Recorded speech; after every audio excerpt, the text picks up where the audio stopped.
Good day, grade 12 learners. I'm Mr. Williams. I know you've just finished your grade 12 trial examination. Some have received the reports, some are still waiting for it. For some it will be good, for some it will be bad.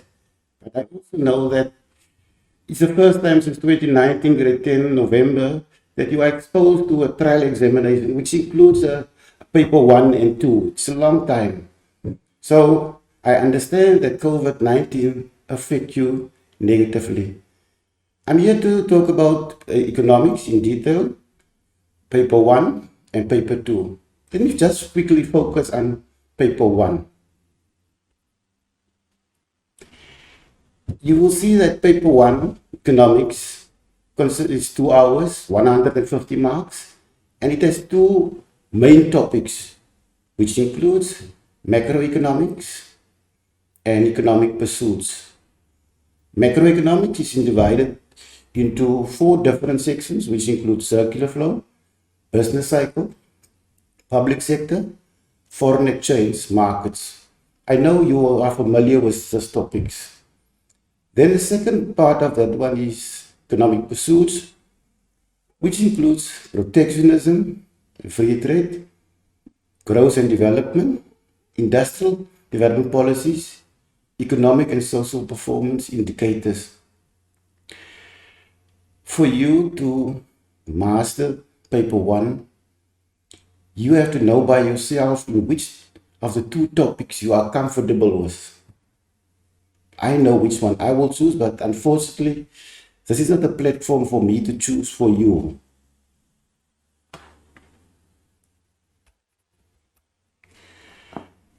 The paper 1 will consist of 3 sections.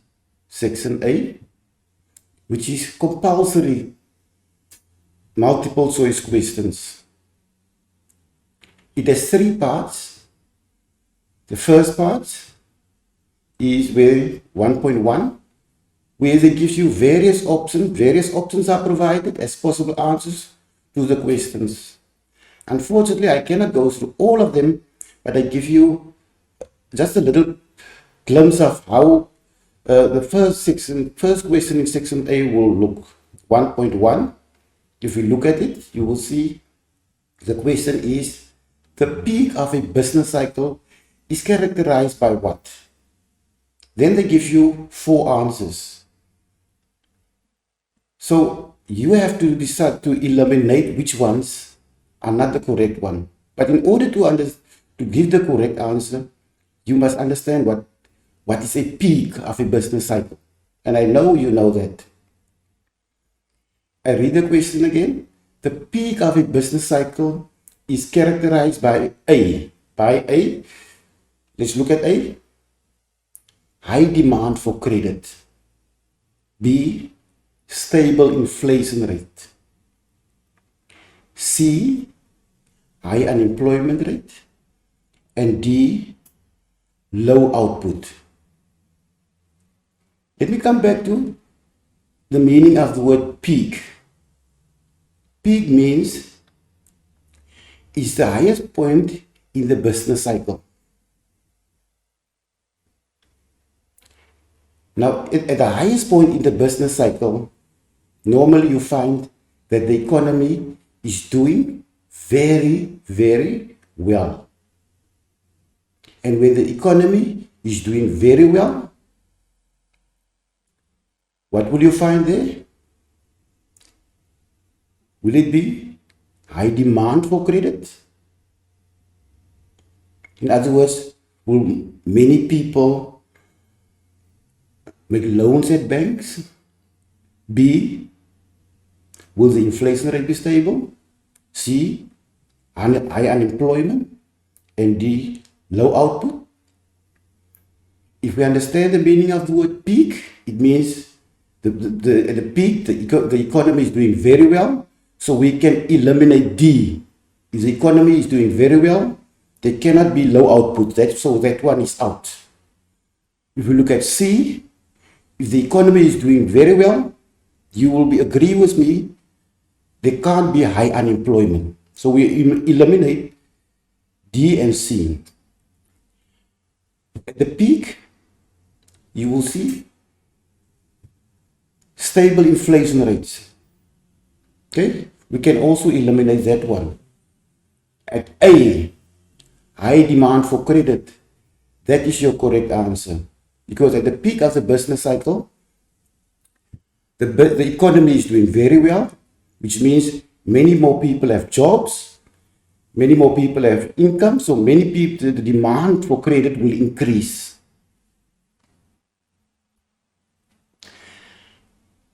I'm moving now to the second part of question 1.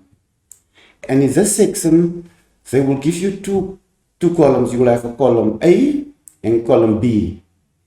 This is supposed to be lower order questions, like the first one.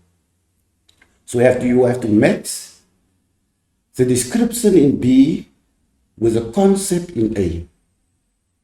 Once again, I cannot give you, you will see in the marks, it will be 8 multiplied by 1, which gives you 8 marks. So 8 options will be given to you. If I look at 1.2.1, the multiplier, and I look at the descriptions in column B, let's look at A. A small initial increase in spending lead to a larger increase in income. Now, if you understand the multiplier, if you invest 10 rands in your business and you make only 10 rands back, then your money hasn't multiplied. So your small initial increase did not result in a larger increase in income. But the multiplier means your answer there is A, because a small increase in spending will lead to a large increase in income. In other words, if you invest 10 rands and you make 100 rands, your money, your small investment of 10 rands has resulted in a large increase in aggregate income to 100 rands. If I look at 1.2.2 circular flow, now you are familiar with the circular flow model, because this model, what does it say to you? If you look at the answer in column B, the circular flow model, it shows us how the economy works and operates. If I look at 1.2.3, the business cycle, and you are familiar with the business cycle, if I look at the column B, the answers, you know that the definition of a business cycle is it shows an increase and decrease in economic activity. In other words, you will see on your diagram, it's like waves where it increase and it decrease. So the answer to 1.2.1 is A. The answer to 1.2.2 is B. The answer to 1.2.3 is C. You must just be careful that the answer in column B, it won't be just A, B, C, D. It can come in any different sequence.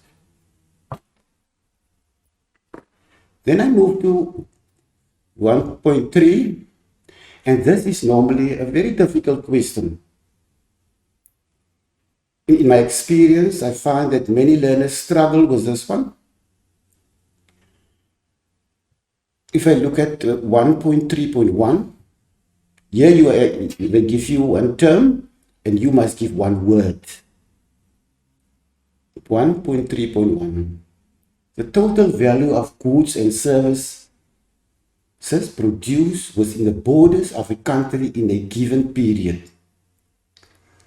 The total value of goods and services within the borders of the country. If I look at 1.3.2, it measures the distance between the peak and the trough. If I look at 1.3.3, predicting future economic activities in the business.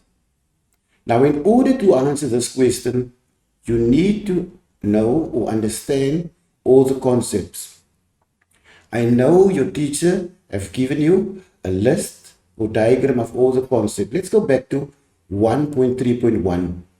Total value of goods and services produced within the borders of a country in a given period. I know you know the answer, and this one refers to gross domestic product, commonly known as GDP. If we look at 1.3.2, measures the distance between the peak and the trough of a business cycle, then you will know this one refers to the business cycle, and you can see if you can visualize the business cycle, the diagram, you will see the peak is on top and the trough is below. So the distance between the peak and the trough, that is called your amplitude. If I look at 1.3.3, predicting future economic activities in the business. I repeat, I emphasize the word predicting future economic activities. Now, you are familiar with the weather on TV every morning or during the daytime, where they make predictions about weather patterns for Monday, Tuesday, Wednesday, or maybe for the whole week. And you will know that they call that forecasting. They forecast how the weather is going to be for that week. So 1.3.3, predicting future economic activities, is they forecast how business activities will look in the future. So the answer in 1.3.1 is gross domestic product, commonly known as GDP. 1.3.2, the answer there is amplitude, which is the distance between the peak and the trough. And 1.3.3, predicting future economic activities, that means they forecast. The answer there is forecasting. So that is question 1. And that is the question where you're supposed to score a lot of marks. And how do you score a lot of marks there? You must work through that page with all the different concepts. You don't have to study in detail. You have to read it regularly. Practice makes perfect. You might struggle with 1.3, but 1.1 and 1.2. If you look at the marks, you can easily get there 24. Now we move to section B of your question paper. Now in section B, you will be given 3 questions. And you must answer 2 of the 3 questions. Now you will remember in the beginning I told you that macroeconomics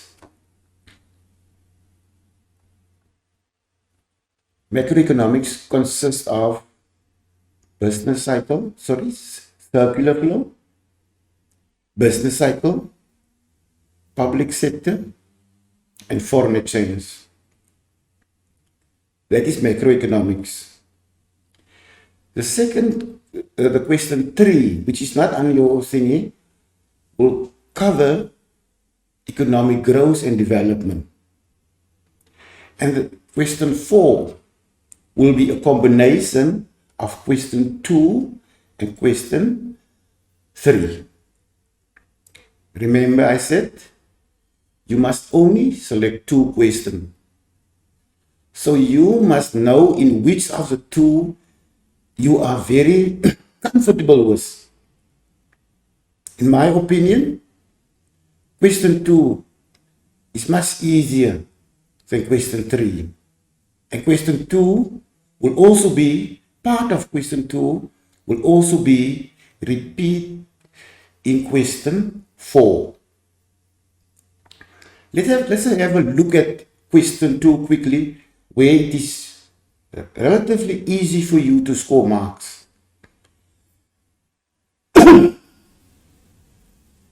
You will find that the question 2, question 3, and question 4, that they have the same structure, same pattern. The first one, 2.1.1, will always be name 2. 2.1.2 can start with how, or what, or a why. So be careful. Don't always assume that it will be a how question. It can be a how, or a why, or a what. So let's quickly look at 2.1.1 in this question paper. Here they ask, and I emphasize, they ask, name 2. So you will see it on your paper. When you open the question and you see 2.1.1, what will you see? Name 2. In this case, name 2 types of business cycles. And you know, according to your notes, there are 4. Okay? I will give you 2. You know, one is called kitchen and one is called juggler. Go to your notes and find out what is the other 2. But remember, 2.1.1 will always be name 2. That is a low order question. You're supposed to pick up that 2. Because if you're going to struggle with that once, the paper is going to become more difficult for you. The 2.1.2 is also supposed to be a lower order question, but it's a little bit challenging because it challenges your understanding of your work. Because I know when you are preparing yourself, you are normally busy with rote learning. You learn the stuff out of your head. But when it comes to the exam and the examiner just twists the question, like in this case, 2.1.2, how? And the key words on your question paper, when you see it, you must underline the word how. And I read the question again. How will foreign direct investments benefit the South African economy? Very tricky question, because you need to know the meaning of foreign direct investments. And that is one of the concepts in the list of concepts that your teacher would have given you. Foreign direct investments means it is investments from overseas companies into South Africa. So it's overseas businesses, overseas people that set up businesses in South Africa, or maybe they will stay in their country, but they invest their money in South Africa. But let's get back to the question. How will investments from overseas, in other words, foreign direct investments, benefit the South African economy? Money flowing in from overseas. And you know, if money flowing into the economy, that is an injection in the economy. Okay? That means if they inject or they set up business in South Africa, they create more jobs, opportunities for people. You understand? And when they create more job opportunities for people, they put more money into people's pockets. If there is more foreign direct investments in the economy, you know that the South African economy will grow. And when the economy grows, more jobs are created. And more jobs are created, more people have an income. And if more people have an income, obviously people's standard of living will improve. I'm moving to question 2.2. In this case, you will have different options. In my example, I give you a cartoon, but it can also be a table. It can also be a graph. It can also be an extract. So don't only expect the cartoon. Be alert, it can be 4 different things. If I look at this cartoon, you need to look at this cartoon with an open mind. Read the fine detail in each of the 3 pictures here.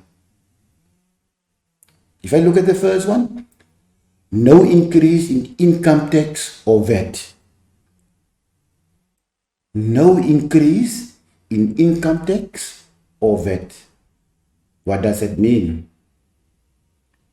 If I look at the other one, no increase in income tax or VAT.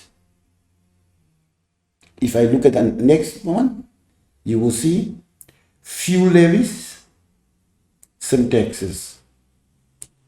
So you need to have a understanding of what that means. So let's go to the question 2.2.1. Identify 2 indirect taxes above. 2.2.1's answer will always be on your cartoon. And if they say identify, you cannot write your own answer. Your answer is on your cartoon. So you need to know, and you need to know what is indirect taxes, and it is in your notes. But this time, they give it to you in the cartoon. 2.2.1, identify 2 indirect taxes in the cartoon above. So look in the 3 baskets. If I look at the second one, there you will find the answer. 2 indirect taxes. Can you see there? Fuel levies and some taxes. Let's move to 2.2.2.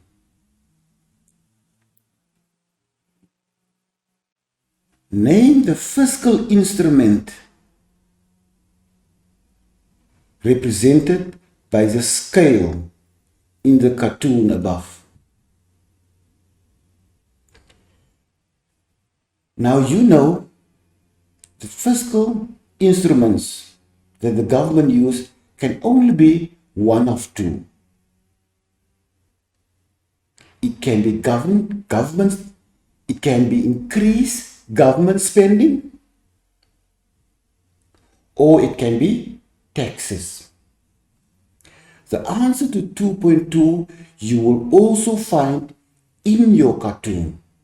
Just look carefully. What did I say just before? The 2 instruments are fiscal. The 2 fiscal instruments are government spending, which is one, and the other one is taxes. What do you see in your cartoon? You will see there income tax, no? So that refers to taxes. 2.2.3. What is the surprise depicted in the cartoon above?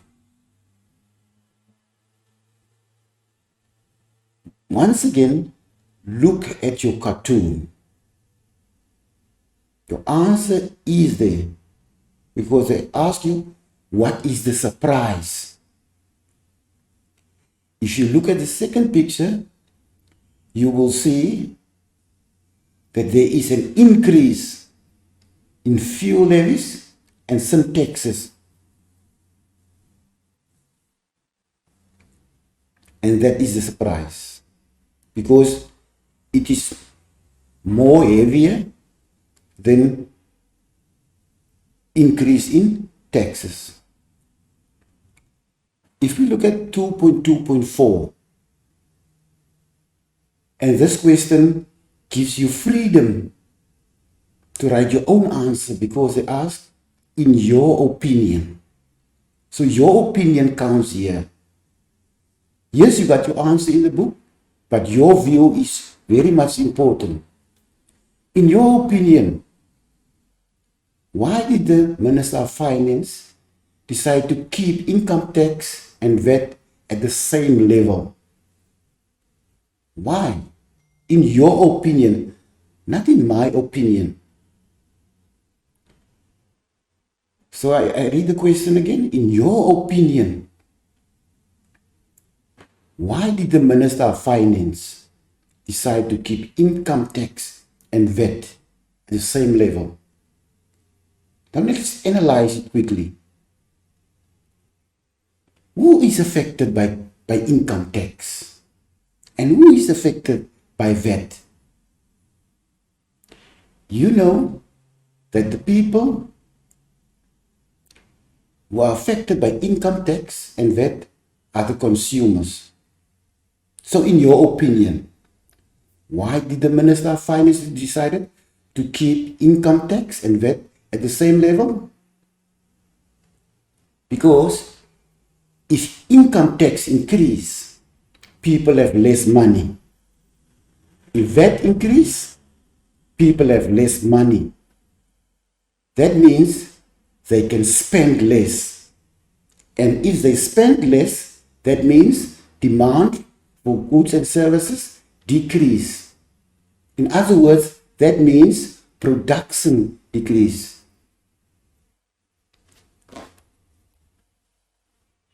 If I move to question 2.3,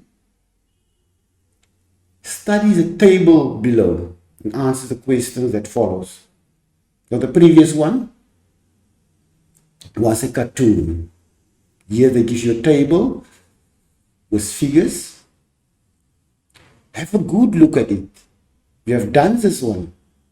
When you see it, you will immediately know. You are familiar with it. It's not something new to you. 2.3.1, identify.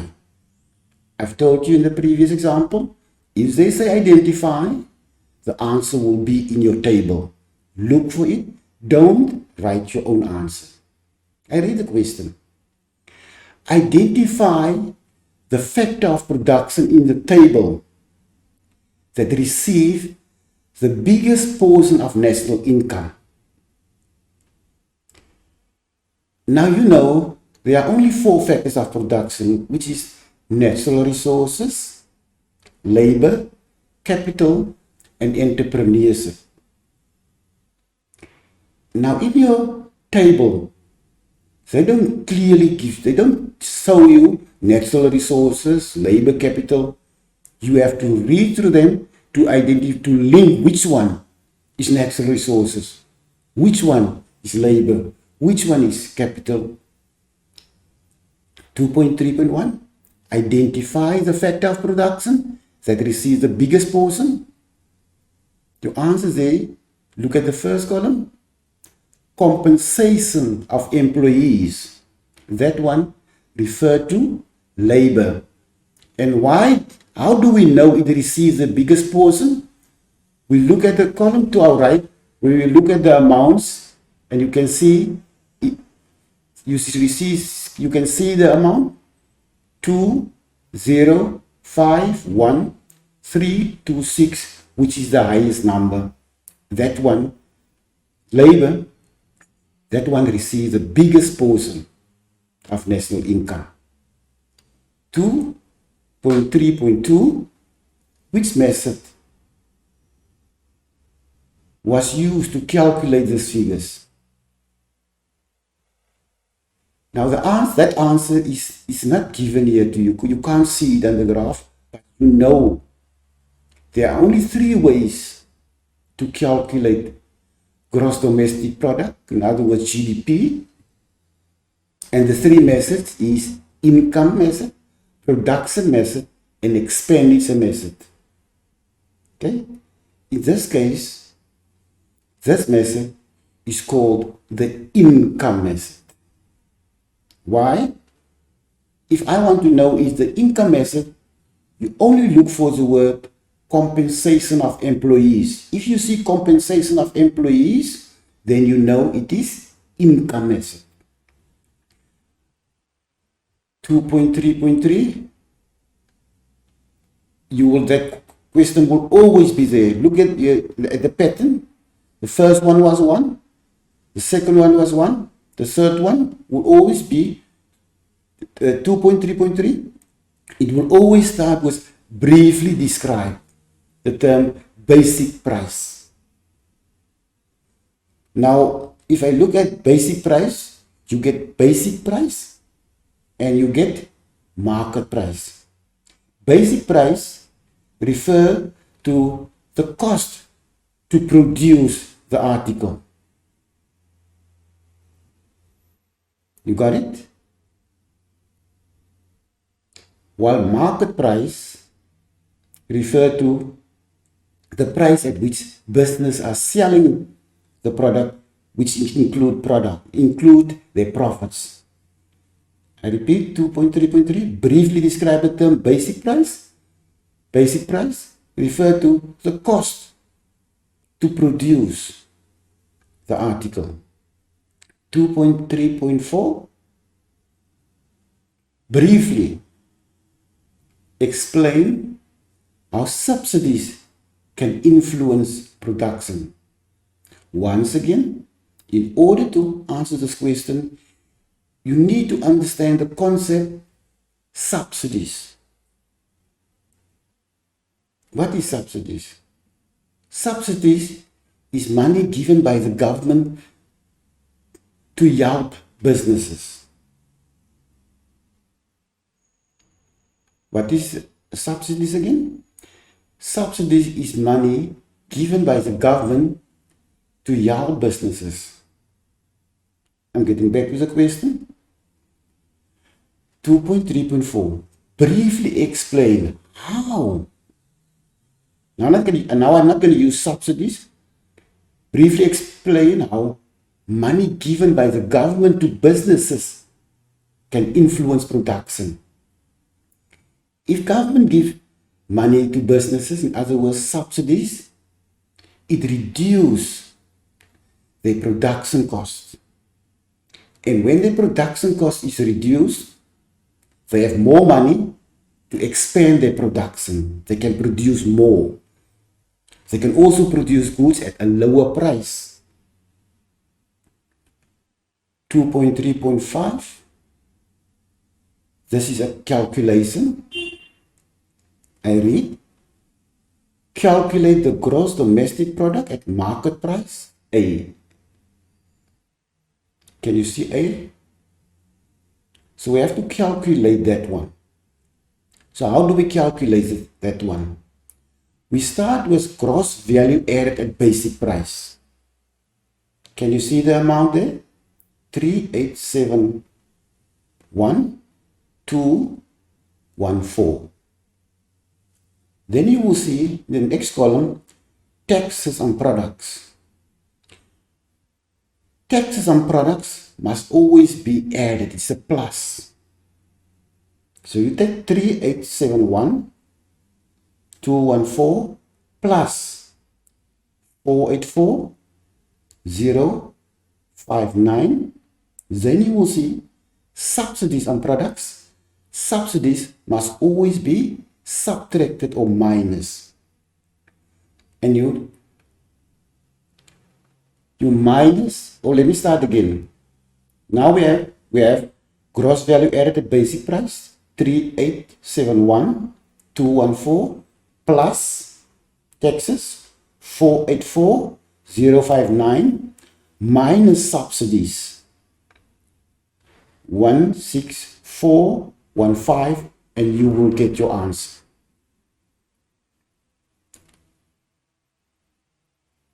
The question so far was supposed to be lower order question and middle order questions, and this is where you must capitalize and score as many marks as possible.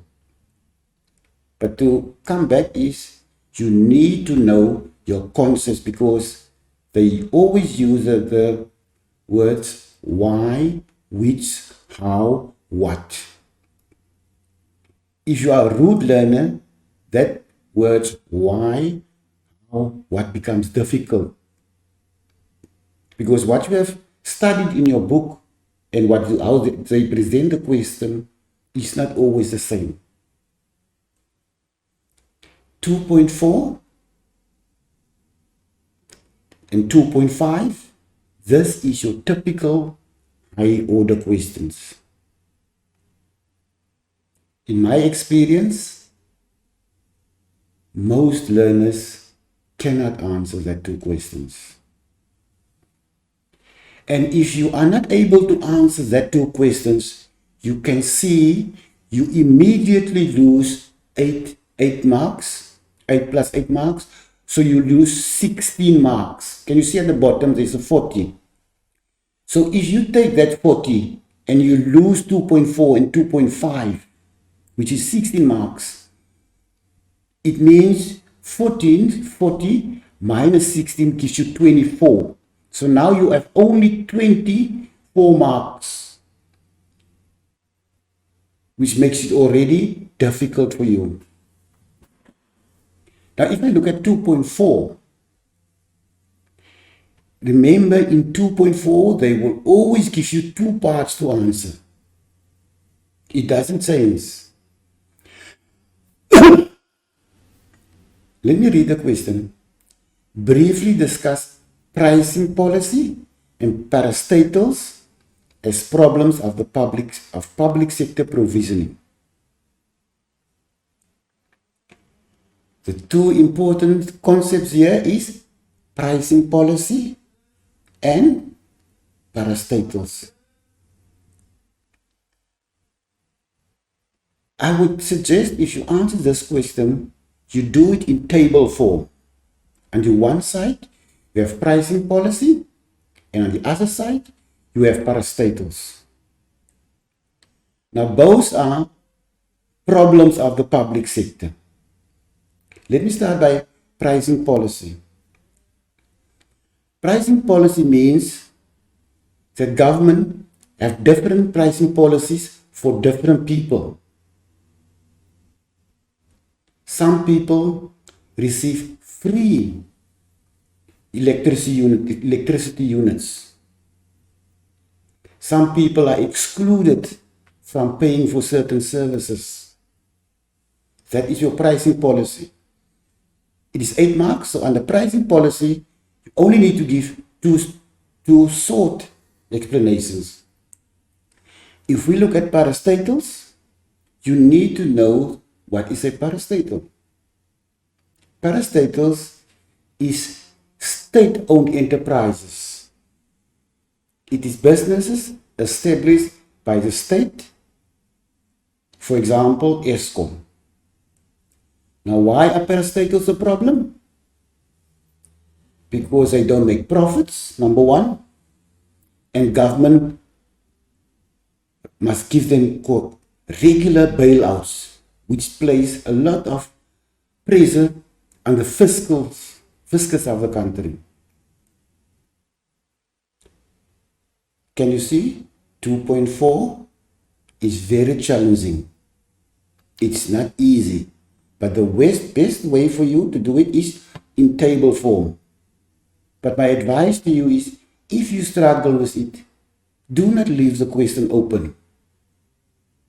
You still write your answers. Be confident in your own ability. Let the examiner decide, because even if you pick up 2 of the 8, you are already winning. But don't leave it open. 2.5. Calculate the change in aggregate income if there's an injection of 20 billion into the economy with a marginal propensity to save of 0.3. I repeat again. Calculate the change in aggregate income if there's an injection of 20 billion into the economy with a marginal propensity to save of 0.3. So how the multiplier effect could influence the government to create more jobs. Can you see? It's a very challenging question, but you have done it. I know your teacher have done many examples of this. You know that this question deals with the multiplier. You know that when you calculate the multiplier, there are two formulas that we use. The one is M is equal to 1 over 1 minus MPC. And the other one is M is equal to 1 over MPS. The one that you're going to use is the second one. MPS stands for marginal propensity to save. So if you write, you write, they say, so all calculations. So first thing that you must do is, you must write your formula. M, in this case, M is equal to 1 divided by MPC. Now we move to the second step. You have already written your formula. M is equal to 1 over MPS in this case. Marginal propensity to save. Second step, the 1 remains the same, but MPS is given to you. The MPS is 0.3. Third step, your calculation must now be 1 divided by 0.3. You use your calculator, 1 divided by 0.3 equals, and then you will get your answer. Okay? This is the same pattern that question 3 will follow. Question 3 is growth and development. But growth and development is a very challenging question. Sometimes easy, but it's sometimes very bad. And in my experience, most learners, more than 80% of the learners at grade 12 level, when we are marking, they don't choose the question, but the choice are still yours. Question 4 is a combination of question 2 and 3. So part of macroeconomics will be repeated again in question 4.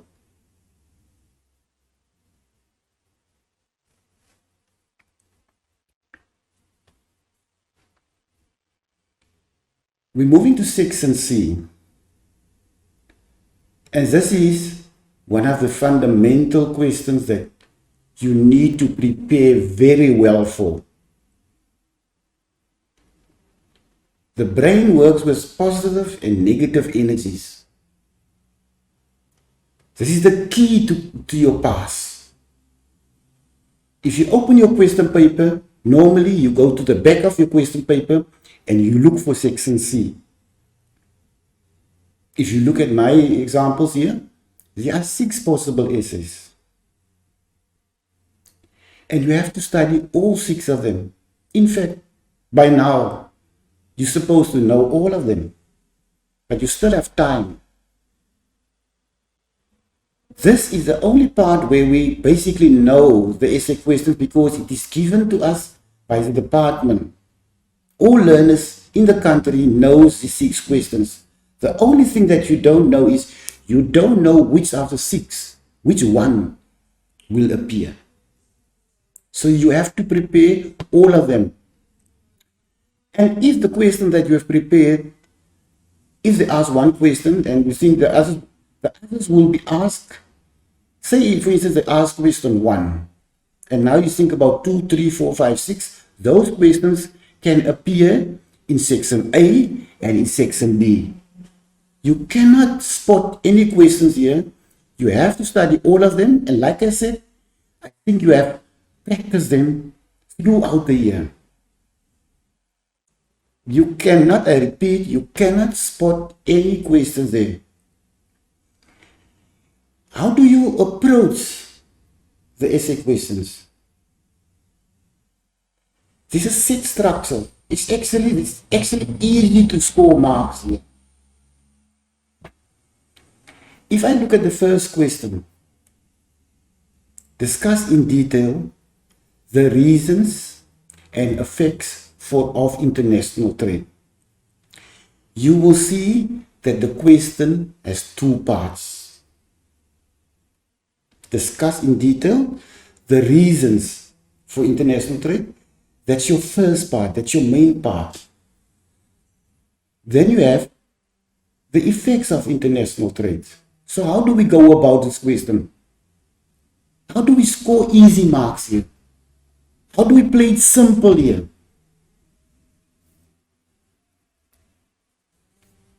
If you look at the next slide, you will see, first of all, you need an introduction. And the introduction, what is required is a definition. A definition. Can I go back to this question again? The question says, discuss in detail the reasons and effects of what? The reason and effects of international trade. So in your introduction, we don't need a fancy introduction. We need a simple one. You must give me the definition of international trade. We don't want here in your introduction for you to write, I am now going to discuss. That is not a definition. If you go back again to the question, it says, discuss in detail the reasons and effect of international trade. So we want there the definition of international trade. So what is the international trade? What is international trade? Simply, it is trade between different countries over the world. South Africa trade with China, Germany, Brazil. Keep it simple. So that 2 marks you should guess in. If we move to the body, here you can score easy marks. Keep it simple. What is it? The question again, if I can recall the questions, discuss in detail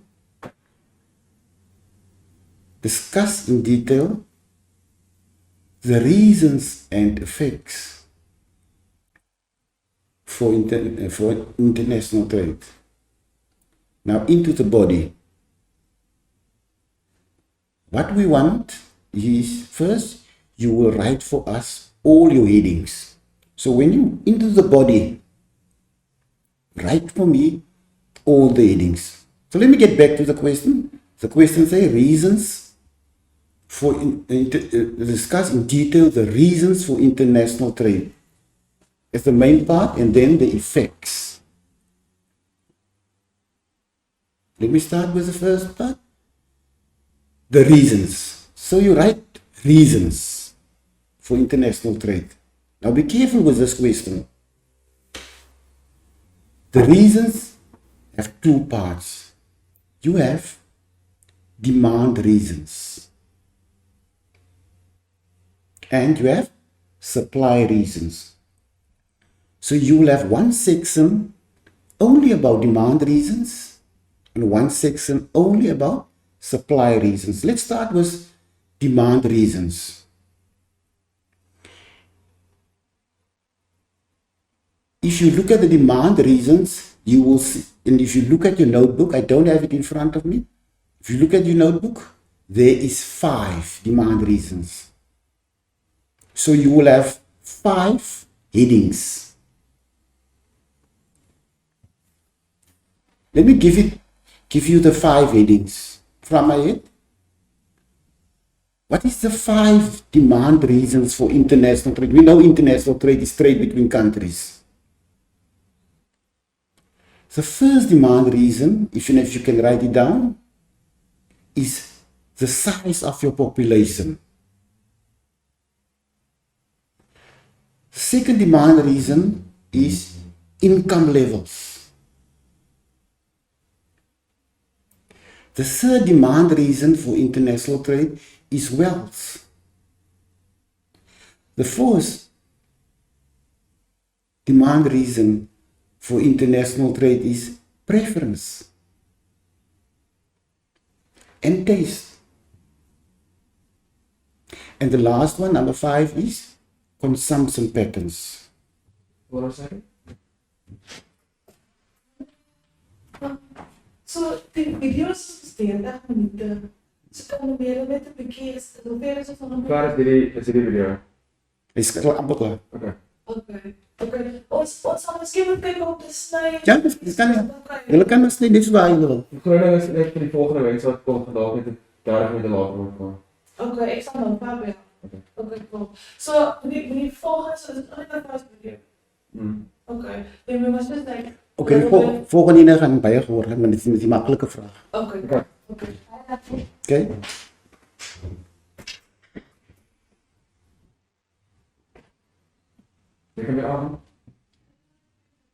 So, when you start with the body, firstly what you need is your 5 headings, and that will give you 5 or 6 headings, and that will give you 6 marks.